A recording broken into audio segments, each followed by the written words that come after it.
There are moments in life when you feel someone's energy shift toward you. They don't say it out loud. They don't need to. You can feel it in the air between words, in the spaces where their warmth used to live. You begin to notice it. The silence that no longer feels peaceful. The smile that no longer reaches their eyes. The absence that feels louder than their presence ever did. And in that space you realize when a person quietly begins to distance themselves from you, when their silence turns from calm to cold, it's not always maturity. Sometimes it's hidden hate. You will encounter people who detach from you not because they've grown, but because they can't stand what you represent anymore. Maybe you remind them of a version of themselves that they've lost. Maybe your joy triggers their sadness. Maybe your clarity makes them face their confusion. The hate, in truth, is not directed at your soul. It's directed at the mirror you hold. And when you begin to notice this, don't respond with the same energy. Don't let their hatred change your heart. The easiest thing to do is to become like them, to close your heart, to return coldness with coldness, to stop caring. That's not peace. That's infection. You can't heal darkness by adding more of it. You can't clean a wound by reopening it. True strength is when you remain kind in the face of cruelty, calm in the face of conflict, and understanding in the face of hate. When someone hates you, they are suffering. They may not admit it, they may not even see it, but hate is heavy. It corrodes the one who carries it far more than the one it's directed at. You don't need to fight them. Life will teach them. What you must do is protect your inner stillness. Don't let their resentment find a home in your mind. Don't let their bitterness enter your peace. There will be moments when you feel their energy pulling you down, trying to make you prove something, trying to make you defend your worth, but you don't need to. Silence is only painful when it's used to punish. But when it's used to protect your peace, it becomes sacred. Learn the difference. When they pull away, let them. When they stop speaking, listen deeper, not to their words, but to your own heart, because people who hate you are often your greatest teachers. They teach you the value of compassion, the strength of understanding, the art of letting go. They remind you of how important it is to never allow someone else's poison to live inside your spirit. The goal is not to prove them wrong. The goal is to stay whole. Remember, hate cannot survive in the presence of awareness. The more aware you are, the less room hate has to grow.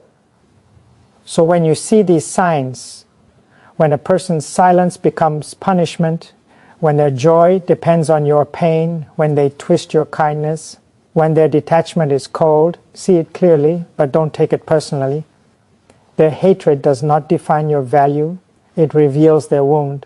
Keep walking your path with grace. Don't let bitterness make you blind. Don't let resentment shape your responses. Just because someone hates you doesn't mean you must hate them. You can still wish them peace. You can still choose understanding, because one day when they look back, they will realize the truth, that the person they hated was the one who wished them healing. And that's the highest form of strength, to love without needing to be loved back, to forgive without receiving apology, to stay kind even when the world grows cold. So if a person does this, if they ignore you to hurt you, twist your words, or celebrate your pain, understand what it truly means, they hate you, not because of who you are, but because they cannot face what you awaken within them. And the only way to win that battle is not to fight it, but to rise above it. That is where your real power lives, in the peace they cannot touch, and the love they cannot understand. There is a silence that heals and a silence that hurts. When a person chooses to be silent, it can come from two very different places, peace or resentment. The silence that heals is gentle, it gives space, it breathes understanding, it allows both hearts to rest and reflect. But the silence that hurts is sharp, it cuts connection, it punishes without words, it becomes a quiet battlefield where pride replaces peace. You can feel the difference between the two. When silence comes from peace, it feels soft, like air that lets wounds breathe. When silence comes from resentment, it feels heavy, like a wall that blocks every attempt to reach through. When someone starts ignoring you, not out of calmness but out of spite, You can sense that their quiet isn't for reflection, it's a weapon. They want your struggle makes them feel less small, less insecure, less behind. People like this often live in quiet comparison. They measure their worth not by who they are becoming, but by how much higher or lower you stand. When you rise, they shrink. When you stumble, they breathe easier. Their joy doesn't come from genuine happiness, it comes from relief. Relief that for a moment, life has humbled the person who unknowingly reminded them of their own limitations. This is the kind of joy that grows in the dark corners of jealousy and insecurity. It doesn't shout, it hides behind polite words and rehearsed empathy. You can see it in how they react to your success. When things go well for you, they are distant, distracted, or suddenly silent. But when life hits you hard, they appear more present, more attentive, more engaged. Their compassion only awakens when you are down, because that's when they feel safe enough to care. Your struggle becomes their comfort zone. It restores a false balance in their mind where they can once again feel equal or superior. But what they don't realize is that this quiet pleasure in your pain is not strength. It's suffering. When someone finds peace only when another person is hurting, it's not peace at all. It's a symptom of a heart that has forgotten how to love, how to appreciate, how to grow. They aren't celebrating your fall, they are celebrating a temporary escape from their own self-judgment. Hate hides itself in this way. It pretends to be harmless. It disguises itself as indifference or concern, but at its root, it's a cry for help from someone who doesn't know how to face their own emptiness. And yet, you must not hate them for it, because if you do, you become what hurt you. It takes deep awareness to understand that people who smile at your pain are people who are drowning quietly. Their laughter is a disguise, their calmness a mask. The truth is, they are not happy because you're struggling. They're just relieved that for a moment, they are not the only ones suffering. When you notice this kind of behavior, don't confront it with anger. Observe it with clarity. Don't lower yourself into the same bitterness that consumes them. Instead, keep rising, but rise silently. Your peace will be your answer. Your calm persistence will be the proof of your strength. When they see that your struggles don't destroy you, but refine you, their false joy of appreciating it, they reject it, they mock it. Because to them, kindness is vulnerability, and vulnerability feels dangerous. They see your peace as weakness because they only know strength through control. They can't comprehend that true strength is the ability to stay kind in a world that has given you every reason not to be. So they begin to twist your intentions.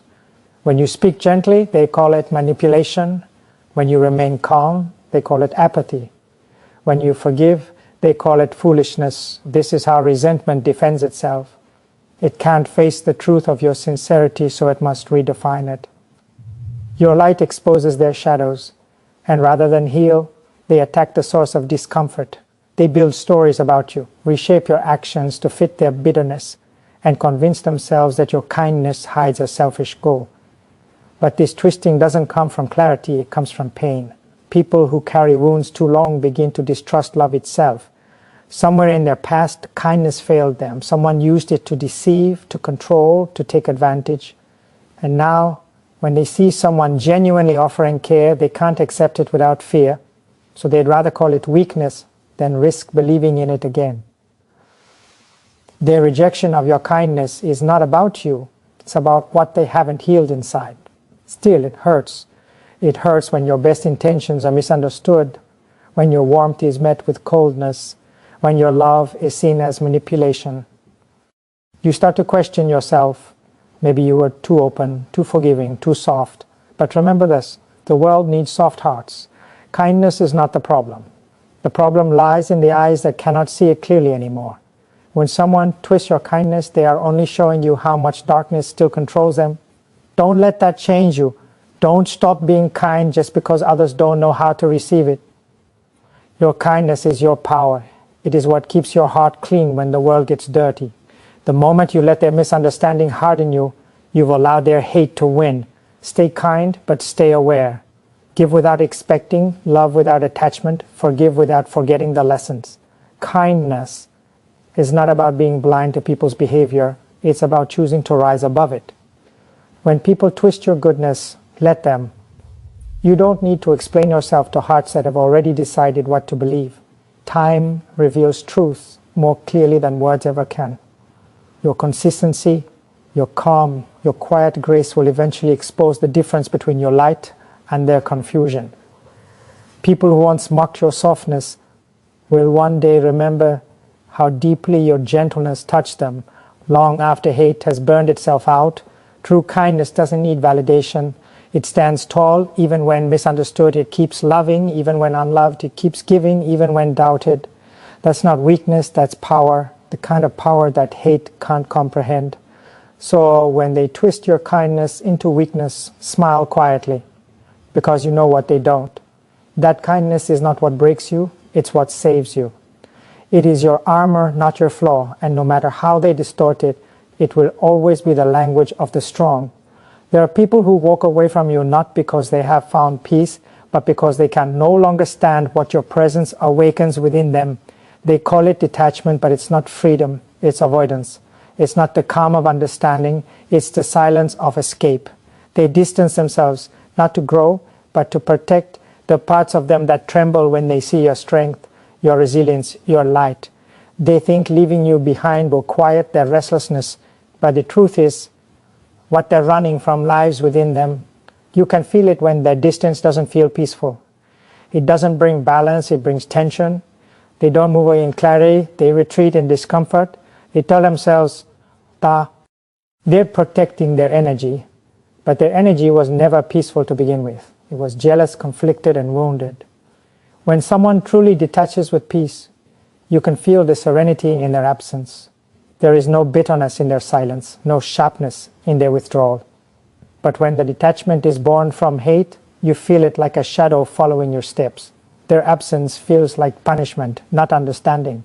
People often mistake detachment for healing, but not all distance is healthy. Some people leave because staying close to you reminds them of their own unhealed places. Your presence exposes what they've been running from, their insecurities, their envy, their guilt. So they call you too much or too different or too distant, when in truth you are just too real. Your calm bothers their chaos. Your growth magnifies their stagnation. And instead of facing those feelings, they blame you for causing them. They will say they've outgrown you, but deep down, they're not growing. They're shrinking. Real growth doesn't require you to despise someone else. Real peace doesn't ask you to erase someone's existence. When detachment comes from love, it feels light. It respects the space between two souls and wishes the other well. When it comes from hate, it feels cold, heavy, and unfinished. It's not a boundary, it's a barricade built from pain. You'll know the difference when you see how they behave after they leave. If they keep checking your life from a distance, talking about you, or holding on to resentment, they haven't found peace. They've just chosen silence over self-reflection. Peace doesn't stalk, peace doesn't gossip, peace doesn't compare. It lets go quietly, gracefully, without bitterness. But hate detaches loudly, even in silence. It wants you to notice its absence, to feel guilty for it, to chase it. That's not detachment, that's control in disguise. When someone's detachment feels cruel, don't try to chase them back, let them go. Their path is their lesson. You cannot convince a mind that has already decided you are the source of its discomfort. The best response to their avoidance is your stillness. Don't defend yourself, don't beg, don't explain. Because people who leave without peace aren't looking for understanding. They're looking for escape. And you must not become their escape route. Instead, find your own kind of detachment. The kind that is rooted in awareness, not reaction. Detach not because you hate them, but because you refuse to let their confusion disturb your calm. Detach not to prove a point, but to protect your spirit. Because real detachment is not about walking away from people, it's about walking closer to yourself. It's not an act of rejection, it's an act of returning home. When they detach without peace, they will carry their restlessness wherever they go. They'll keep searching for stillness in new places, new faces, new distractions. But until they face what's inside, Nothing outside will soothe them, and one day they may remember you, not with hate, but with quiet understanding. They'll realize that what they ran from was never you. It was their own reflection in your presence. So when someone leaves you coldly, without closure or compassion, don't see it as your loss. See it as a sign that their heart isn't ready to walk beside yours. They need to wander. They need to wrestle with their silence until it turns into truth. And your role is not to fix them or chase them. It's to stay peaceful enough to let them go. Because real peace never leaves out of hate. It doesn't abandon, it releases, it doesn't punish, it understands. And when you live with that kind of peace, even the ones who detach from you will eventually feel it. They'll realize that while they were running away, you were standing still, rooted, calm, free. That's the difference between detachment without peace and detachment with love. One runs from pain, the other rises above it, and your power is always full, undenializing. In the end, what truly reveals a person's heart is not what they say, but how they treat your silence, your struggle, your kindness, and your presence. When someone chooses to ignore you, to punish, rejoice when you hurt, twist your goodness into weakness, or walk away without peace, it is not a reflection of your worth. It is a mirror of their pain. Hate is never born from clarity. It grows in the shadows of fear, insecurity, and unhealed wounds. You cannot stop people from misunderstanding you, resenting you, or leaving you, but you can choose how you respond. You can choose to stay kind when others turn cold. You can choose to stay calm when others grow bitter. You can choose to understand rather than react. Because your power is not in controlling how others feel. It's in protecting the peace within you that no one else can touch. Let those who hate you reveal themselves. Not so you can hate them back, but so you can see where compassion is most needed. Let their silence teach you the beauty of stillness.